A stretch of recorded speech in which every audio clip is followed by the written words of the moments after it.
Bonjour mesdames et messieurs, je suis donc Serge Massé, ingénieur d'application chez 3M France, responsable pour la gamme équipement de protection individuelle pour le soudage. J'ai le grand plaisir d'animer aujourd'hui, sous le patronage de la société RS Componentes, ce webinaire intitulé Soudeur, un métier à risque multiple, mais des solutions pour les protéger. Ce webinaire va se décomposer en 3 parties. La première va concerner les risques et conséquences sur la santé pour le métier du soudeur. La deuxième partie va concerner comment choisir l'équipement de protection individuelle approprié pour l'application de soudage concernée. Et enfin, pour terminer, nous parlerons de l'importance de la maintenance et de l'entretien de l'EPI soudage. Le métier de soudeur est sûrement un des métiers qui est soumis à un grand nombre de risques majeurs, non seulement liés à son activité, mais aussi à son environnement. L'analyse des risques, quand on arrive au stade de l'équipement de protection individuelle, permet de hiérarchiser ceci pour agir tout d'abord sur les risques principaux. J'aborderai dans ce webinaire donc les risques qui sont très fréquemment rencontrés dans le soudage, le risque oculaire, le risque respiratoire et le risque de particules à grande vitesse. À noter que le risque auditif, qui est passé en catégorie 3 depuis le passage au règlement européen en 2019, peut devenir un risque majeur pour le soudeur dans certains environnements. En ce qui concerne les risques oculaires pour le soudeur, il y a tout d'abord le risque que représente l'arc électrique généré lors de la mise en action de la torche de soudage avec émission de radiation composée d'infrarouge, d'ultraviolet et de lumière visible intense. Puis je dirais les risques connexes représentés par les projections potentielles de métal en fusion des copeaux de laitier, qui sont la couche d'oxydation se formant en surface à la fin du soudage que retire ensuite le soudeur. Enfin, il y a le risque de projection de particules à grande vitesse, notamment quand le soudeur procède au meulage de sa soudure pour la finition. Au-delà des yeux, ces risques peuvent avoir aussi un impact pour la tête et le visage du soudeur, et en cela, la cagoule et les accessoires de protection les protègent. La perception visuelle du monde qui nous entoure, et en particulier pour le soudeur, de son application de soudage, n'est pas uniquement la conséquence du fonctionnement des yeux, elle est aussi rendue possible grâce à l'activité d'une importante partie du cerveau. Toute perturbation au niveau des yeux aura une conséquence non seulement sur la santé du soudeur, mais aussi sur son travail. La lumière visible que nous percevons, qui va de 380 à 780 nanomètres, n'est qu'une petite partie de l'ensemble du spectre des radiations. De part et d'autre, nous trouverons les ultraviolets et les infrarouges qui se décomposent en différentes catégories A, B, C, ayant des niveaux de pénétration différents dans l'œil. Il est essentiel de retenir par filtration ces radiations nocives avant qu'elles atteignent l'œil, afin de ne garder que les radiations, parties de la lumière visible, nécessaires pour la bonne qualité de vision de l'application de soudage.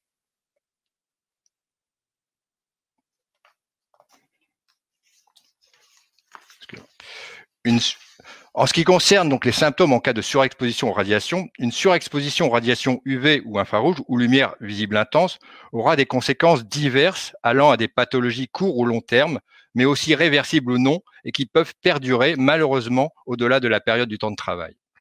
Il est donc important de noter aussi que la détermination d'un EPI se fait sur les risques du poste de travail, incluant les risques inhérents à son activité propre, mais aussi aux activités des collègues. Et dans le cas du soudage, il peut être nécessaire de protéger ponctuellement les yeux des non-soudeurs, avec par exemple une protection oculaire passive, que ce soit par des lunettes ou des lunettes masques, avec un niveau de protection 5 par exemple. L'avancée des connaissances médicales et les études d'impact réalisées sur les conséquences pour la santé des travailleurs permet aujourd'hui de dire la gravité de certaines pathologies long terme, comme le montre ce slide, pour le mélanome au niveau de l'œil suite à une surexposition aux ultraviolets, avec les informations provenant de l'Institut national de recherche et de sécurité et du Centre international de recherche sur le cancer, organisme de l'Organisation mondiale pour la santé.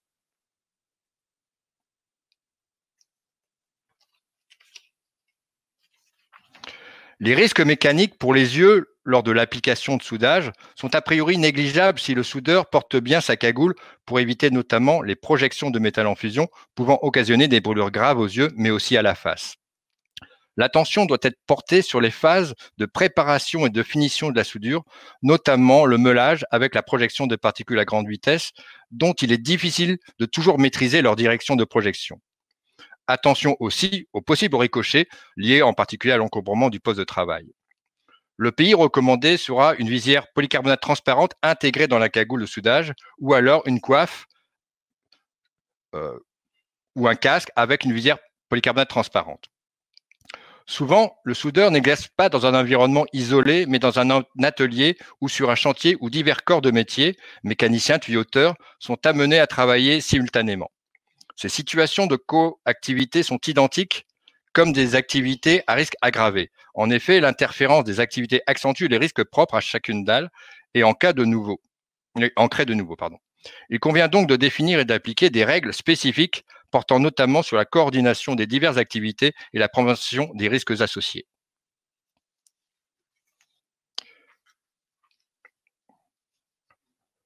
Parlons maintenant du risque respiratoire qui peut être divisé en deux avec le risque particule et le risque gaz.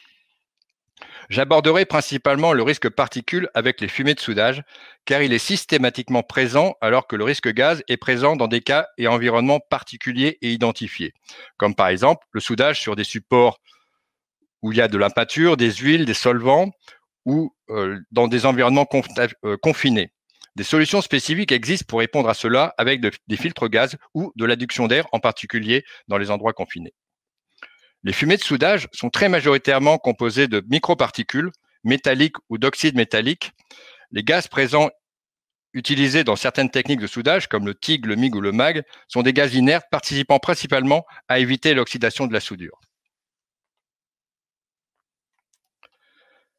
La quantité de fumée de soudage générée va dépendre de certains paramètres, comme vous pouvez le voir sur ce slide. La technique de soudage et l'ampérage utilisé. Le soudage TIG, par exemple, en génère moins que le soudage MIG ou MAG, car très souvent les ampérages sont plus faibles et la technique elle-même est plus lente en termes de vitesse.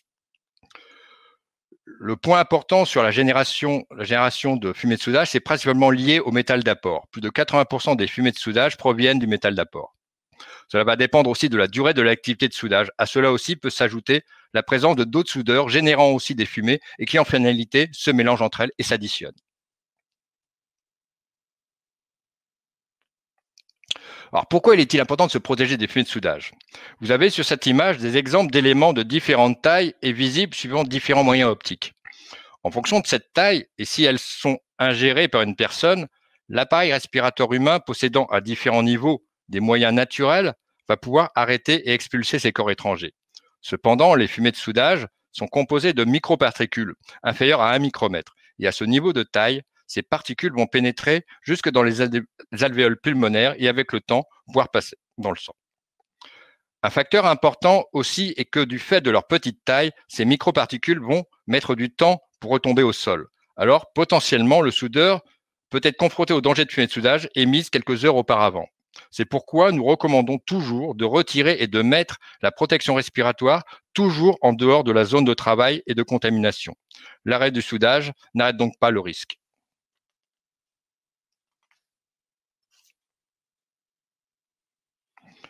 L'exposition au danger des fumées de soudage est un risque qui peut être quantifié par ce que l'on appelle la valeur limite d'exposition professionnelle. Ces VLEP sont fixés sur la base d'une évaluation scientifique du rapport entre les effets sur la santé des substances dangereuses et le niveau de l'exposition professionnelle. Cette valeur est souvent donnée comme indicative, doit toujours être considérée comme un objectif minimal de prévention, mais parfois peut être donnée comme contraignante, soumise à une obligation réglementaire de non-dépassement. Comme vous pouvez le voir, ces valeurs limites d'exposition professionnelle ont des valeurs très différentes suivant la nature des composés concernés. Pour illustrer cela, sans protection respiratoire, un soudeur, sur une année de soudage, avec une concentration dans l'air de 5 mg par mètre cube de fumée, respirera 12 grammes de particules, la quantité que vous pouvez voir sur la gauche du tube. Avec une protection respiratoire par ventilation assistée, par exemple, de niveau TH3, qui est le plus haut niveau de protection dans ce type de protection respiratoire, il respirera 0,2% de ces 12 grammes et avec un niveau, par exemple, inférieur de protection de TH2, toujours en ventilation assistée, il respirera 2% de cette quantité. Les conséquences sur la santé peuvent arriver à court, comme certaines irritations ou la fièvre des fondeurs, avec des symptômes limités dans le temps. Malheureusement, il y a des conséquences visibles à plus long terme qui peuvent apparaître après plus de 10 ou 15 ans après la fin de l'activité, dont les symptômes peuvent devenir chroniques et parfois des conséquences mortelles. avec l'avancement de la recherche, des connaissances scientifiques et médicales, l'analogie est faite aujourd'hui entre les fumées de soudage et les fumées de cigarettes. Ainsi, les fumées de soudage sont agents cancérigènes avérés depuis 2017 par le Centre international de recherche contre le cancer, qui est une agence de l'OMC. Passons maintenant à la façon de bien choisir l'EPI soudage répondant à la protection souhaitée. Pour qu'un EPI soit utilisé de façon pérenne, il est indispensable que cet EPI soit adéquate, c'est-à-dire conforme aux normes concernées et qu'il protège des risques évalués tant par l'application directe, mais aussi ceux provenant de l'environnement. Approprié, c'est-à-dire répondant à différents facteurs pour que cet EPI soit accepté et utilisé par l'utilisateur. Quel que soit l'EPI, celui-ci est ressenti plus ou moins comme une contrainte, alors il est vraiment important que l'utilisateur soit intégré dans le processus du choix et des essais de l'EPI.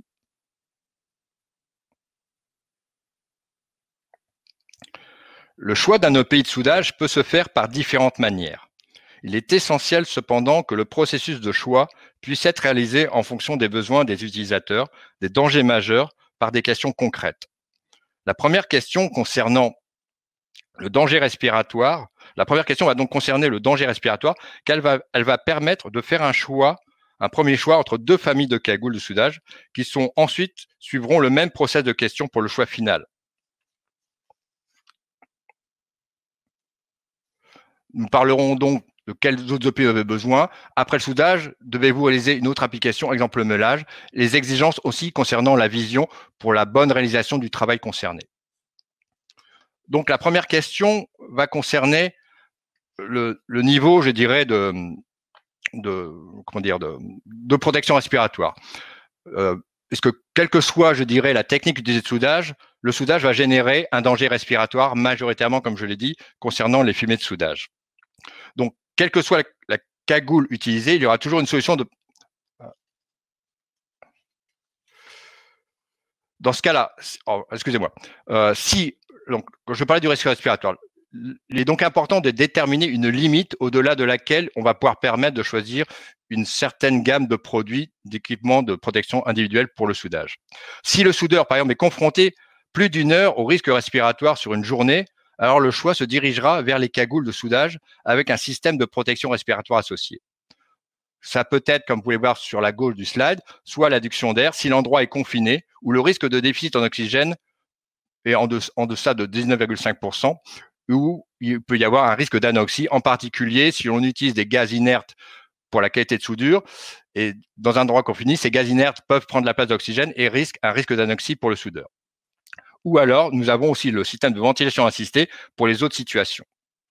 Une fois donc que cette détermination a été faite par rapport à ce temps d'exposition au risque respiratoire, et que donc on est dans cette partie-là plus d'une heure de soumission au risque respiratoire, la deuxième question qui va être posée, est-ce que vous avez une obligation d'avoir une protection de la tête? Est-ce qu'il est possible que dans certains cas d'environnement, il est obligatoire de porter une protection de la tête du type casque de sécurité, suivant la norme EN 397, ou éventuellement suivant la norme qui définit la protection des casquettes anti-heurts, la EN 812.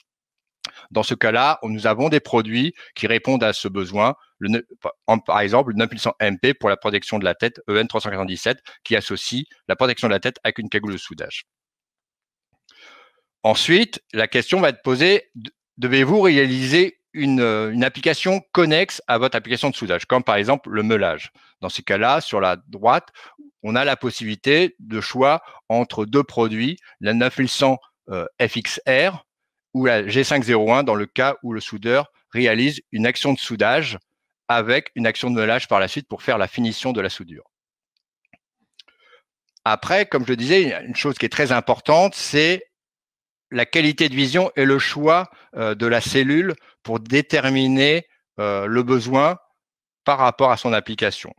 Sur la gauche, vous avez les trois cellules en bas à gauche, donc la cinquième question, choix de la cellule. 3 cellules proposées pour la gamme 9100 avec principalement des différences, je dirais, de champ de vision. Donc, la 9100 FX, la cellule X va être un champ de vision minimum, basique. Si le soudeur a besoin d'un plus grand champ de vision, on va passer à la cellule XX.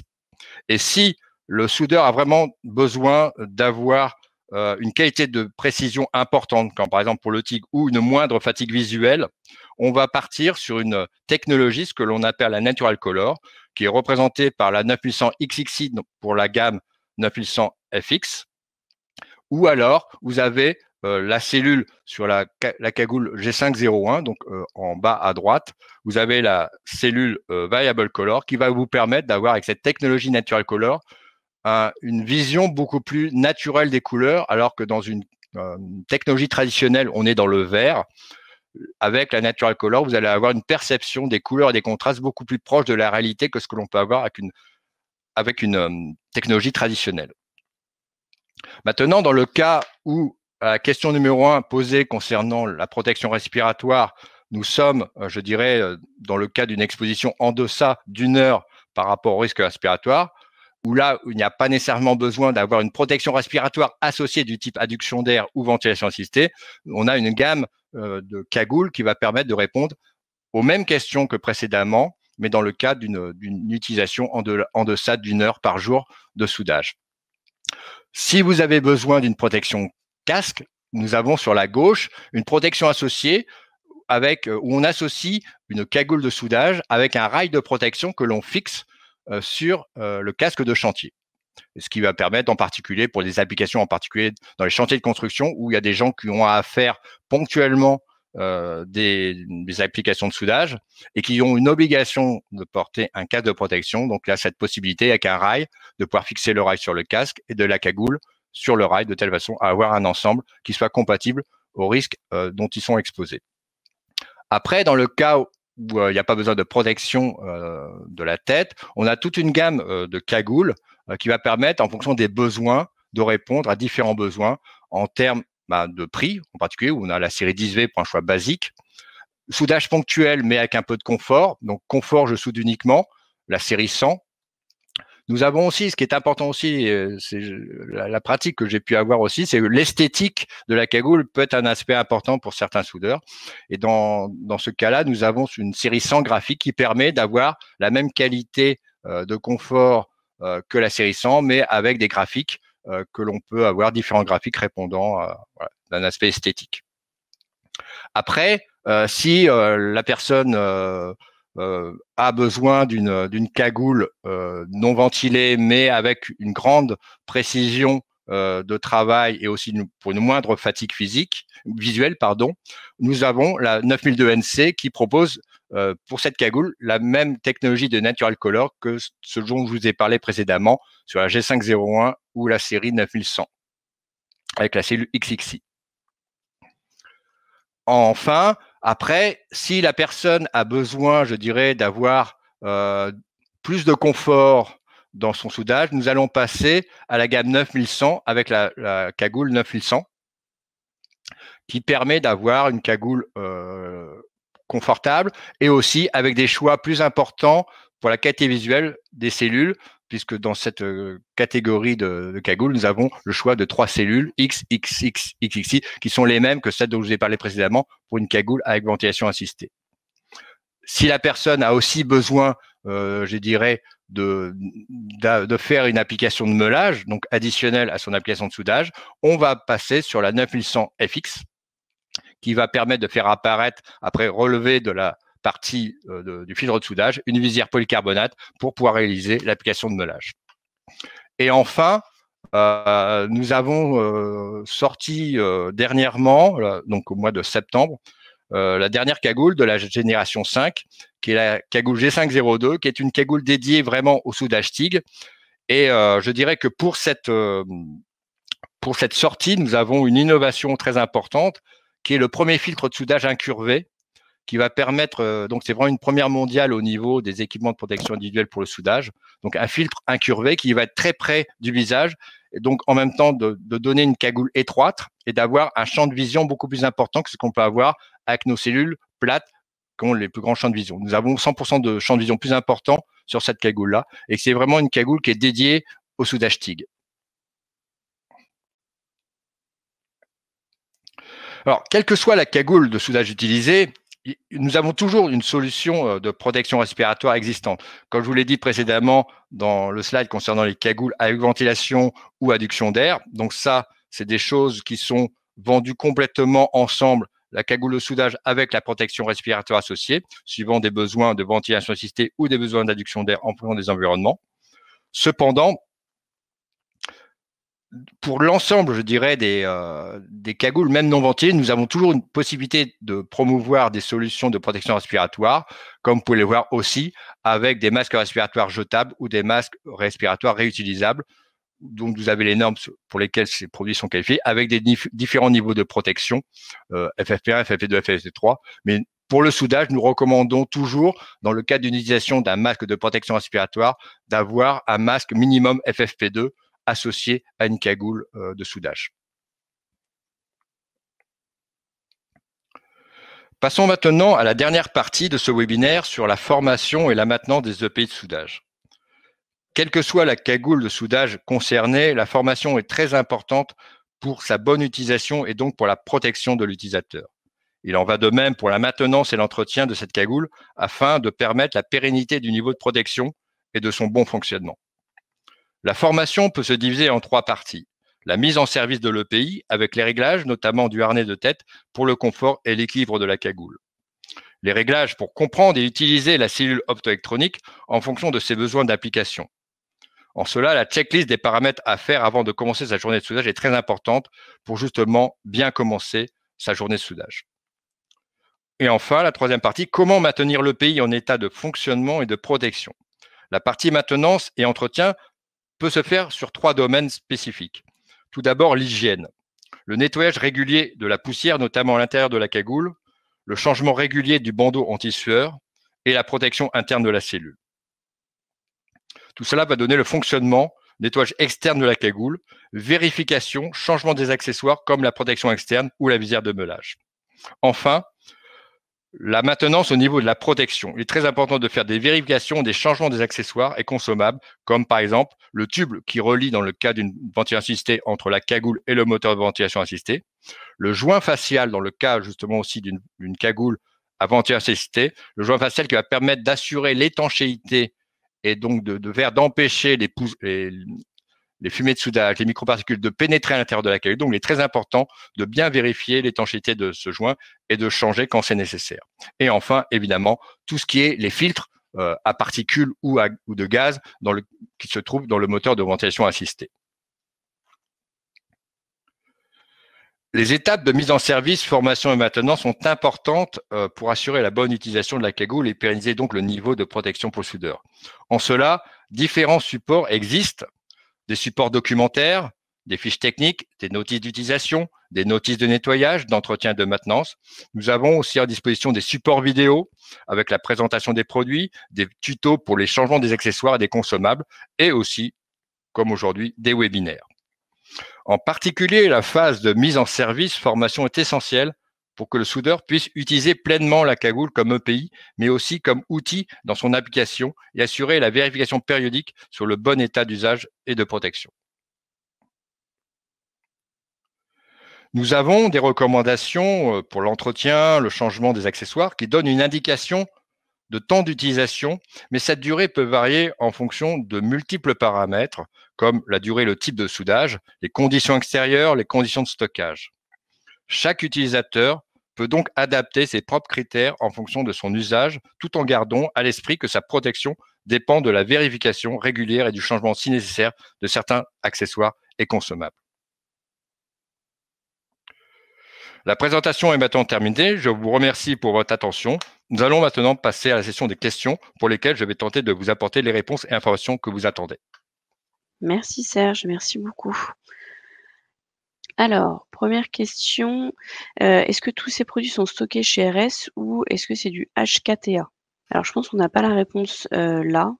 On va prendre la question et on revient vers vous par mail. Ce sera plus simple parce que je pense pas qu'ils soient tous stockés RS. Donc on répondra par mail, juste après. Merci. Alors il y a une autre personne aussi qui a demandé: «Est-ce que tous les produits sont stockés?» Donc pareil, on vous répondra par mail. Du coup, on va tous les vérifier. On vous répond par mail. C'était la question principale, puisqu'il y a 3 personnes qui ont posé cette question. Il y a une autre question qui vient d'arriver. qui est: «Bonjour, vous dites qu'il est recommandé d'utiliser des filtres FFP2 pour la soudure. Est-ce vrai si nous avons un système d'aspiration des fumées?» C'est-à-dire que, comme je le disais, l'EPI, le dernier niveau de la hiérarchie au niveau quand il y a l'analyse des risques, donc le document unique, quand on va analyser le poste de travail du soudeur, on va analyser, et il y a différents niveaux, je dirais, à respecter dans le processus. Et l'EPI n'est là qu'en dernier, au dernier niveau. Après, au niveau de la protection, ça va dépendre aussi de beaucoup de choses. Donc, comme je disais, la protection collective, donc ça peut être des aspirations, des aérations, des ventilations, mais ça peut être aussi des tables aspirantes. Mais ça va dépendre aussi de toute façon aussi du risque. Je dirais quel composé organique, composant les fumées de soudage, puisque comme je le disais, les valeurs limites d'exposition professionnelle, ils vont être des valeurs très différentes suivant les composés, et obligatoirement la dangerosité ne sera pas la même si par exemple vous avez du chrome 6, où là, par exemple, la valeur limite d'exposition du chrome 6 est de 0,001 microgrammes par mètre cube, quand la valeur limite d'exposition générale des fumées de soudage est de 5 mg. Donc ça va dépendre de cette, je dirais, de cette déjà de l'application concernée, sur quel métal, sur quelle technologie, donc quelle quantité, je dirais, de fumées de soudage pourrait se retrouver dans l'environnement. Après, les protections collectives permettent de réduire le danger, mais ne peuvent pas obligatoirement le réduire à 100%. Tout va dépendre aussi de l'application. Si le poste est une application fixe où la personne doit bouger, donc là aussi, la façon dont si la protection collective, par exemple la torche aspirante, va permettre de suivre le soudeur, donc ça va dépendre vraiment de beaucoup de paramètres. De toute façon, l'évolution des choses fait que les valeurs limites d'exposition, avec le temps, avec l'évolution, fait que ces valeurs limites diminuent dans le temps de plus en plus, ce qui fait que de plus en plus met en exergue le besoin d'une protection respiratoire, je dirais, au plus près du soudeur, de telle façon à le protéger. Donc, nous recommandons, donc comme j'ai dit, il y a le temps, le masque respiratoire peut être important justement là principalement si la personne fait une action de soudage en deçà d'une heure. Là, comme je dis, ça va dépendre de la dangerosité. Mais nous recommandons toujours de toute façon la protection associée, même avec un masque FFP2, parce que, comme je le disais, le risque respiratoire ne disparaît pas à la fin de l'action de soudage. Les poussières restent en suspension, peuvent rester en suspension. Il y a des mouvements d'air, donc ça peut être remis en suspension. Et donc, c'est toujours important de garder cela aussi en mémoire, que le risque oculaire disparaît à l'arrêt du soudage, mais le risque respiratoire perdure. Merci Serge. On a eu une autre question qui est: «Bonjour, comment éviter la buée due à la respiration de transpiration à l'intérieur du casque de soudage?» Fitgat 9000 FlexView. Ça va dépendre aussi, genre, au niveau de la buée va dépendre bien évidemment des conditions, je dirais, environnementales, donc de température et d'humidité. Nous, on a des produits qui ont des traitements anti-buée pour certaines cagoules de soudage. Donc, si là, on parle, parle-t-on, je dirais, si on parle d'une cagoule aussi avec ventilation assistée, donc aussi, je dirais, la partie circulation d'air à l'intérieur d'une cagoule. Alors, je parle là pour la partie ventilation assistée, où il y a de l'air qui pénètre à l'intérieur de la cagoule et donc une circulation d'air. Nous tentons toujours d'améliorer aussi ce paramètre-là, qui est non seulement un paramètre, je dirais, de protection respiratoire, mais aussi un paramètre aussi de confort pour justement, en particulier, ces aspects de buée. Et donc, avec la génération 5 et la G501, pour cette partie donc des cagoules avec ventilation assistée, nous avons beaucoup amélioré cette circulation d'air pour justement permettre de diminuer, je dirais, la formation de buée au niveau à l'intérieur de la cagoule. Pour ce qui concerne je dirais, les cagoules non ventilées. Cela va dépendre des catégories de cagoules, mais en général, nous avons sur les cagoules non ventilées des canaux d'expiration, d'où l'importance aussi pour justement minimiser au maximum, dans certaines conditions environnementales, cette formation de buée, de bien aussi, je dirais, régler le harnais de tête. C'est souvent un paramètre qui est souvent, je ne vais pas dire négligé, mais oublié à l'installation de la cagoule. C'est que le harnais de tête va permettre justement de positionner le nez, tout le système respiratoire de la personne par rapport à la cellule, et donc de bien mettre aussi, dans le cas, donc je parle des cagoules avec des canaux d'expiration, de bien mettre en perspective l'expiration de l'air par ces canaux pour qu'ils soient expédiés à l'extérieur de la cagoule et éviter de la formation de buée à l'intérieur de la cagoule. Et merci pour votre participation à ce webinaire. Merci à tous. Merci. Merci, au revoir.